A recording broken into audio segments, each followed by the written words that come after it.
Hi, I'm Krista King-Doherty, and I'm a choreographer and dance instructor. So what's something you look for in a dancer?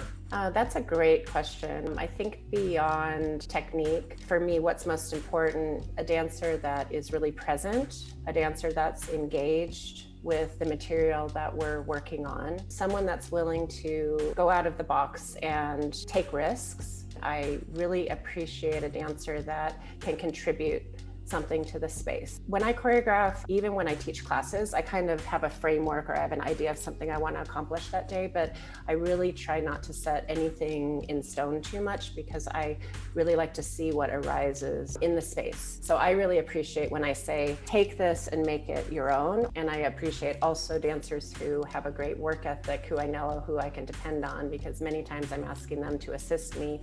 I want to know that I can count on them. And of course, someone who has passion. I mean, that's what happens in rehearsals. That's what happens when you're on, movies or you're in companies. It's not just like you're sitting there, it's a collaboration. So to get better at that specific aspect, how do you think someone, maybe a young dancer watching this and they're thinking like, I'm not very good at that, how can they improve? Do you think they should just practice maybe improvising to get more comfortable with coming up with original ideas of their own that maybe they can think of more quickly in the moment, or? Yes, absolutely.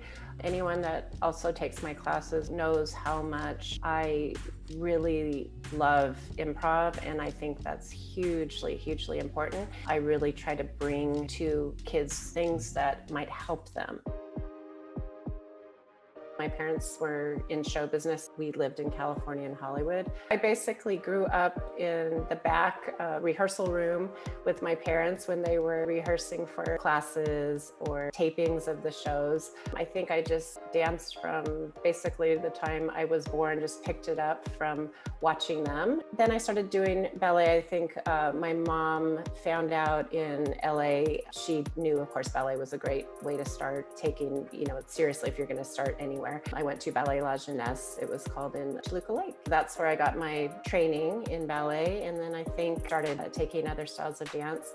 And then we decided to move back to New Mexico and take over. My mom, when she was finishing her dance career in LA, she decided to take over the studio that was running in New Mexico. So moved back to New Mexico for high school. So I continued my dance training there in all styles. So ballet, tap, jazz, acrobatics. I danced in a little ballet company in New Mexico for a few years. And then I got some different opportunities. One was in modeling. So I decided to go that route. I went to New York for a big convention and kind of like what they do with dance now. So they do these conventions where you might get scholarships or you might get opportunities for representation. Things kind of took off from there. I kept up my dance along the way. I started to travel, and I had a 10-year career in modeling. So I went to Europe, all over the States and Hawaii. And then from Hawaii, got some contracts to go to Japan and Asia and Australia. Then I think when I kind of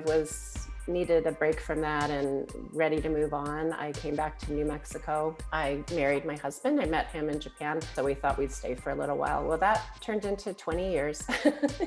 I got really into teaching all kinds of dance and then going to conventions, picked up an interest for choreographing. So that's when I started to choreograph and started some dance teams at our studio and different programs, and then went into going to competitions. So they were more like commercial competitions for the first 10 years or so. But I had my other two children with Juliet and Keely. I started to do more ballet type competitions. So I've been involved in doing Youth America Grand Prix, other ballet competitions, international ballet competitions. I've had the opportunity to have had work presented at different galas. So it's kind of taken off. I'm on faculty now at Master Ballet Academy and based in Scottsdale, Arizona. Enjoy freelancing all over the country and the world, choreographing for lots of different ballet conservatories and all styles. And I really kind of specialize in contemporary ballet or neoclassical. So I've had a lot of wonderful opportunities.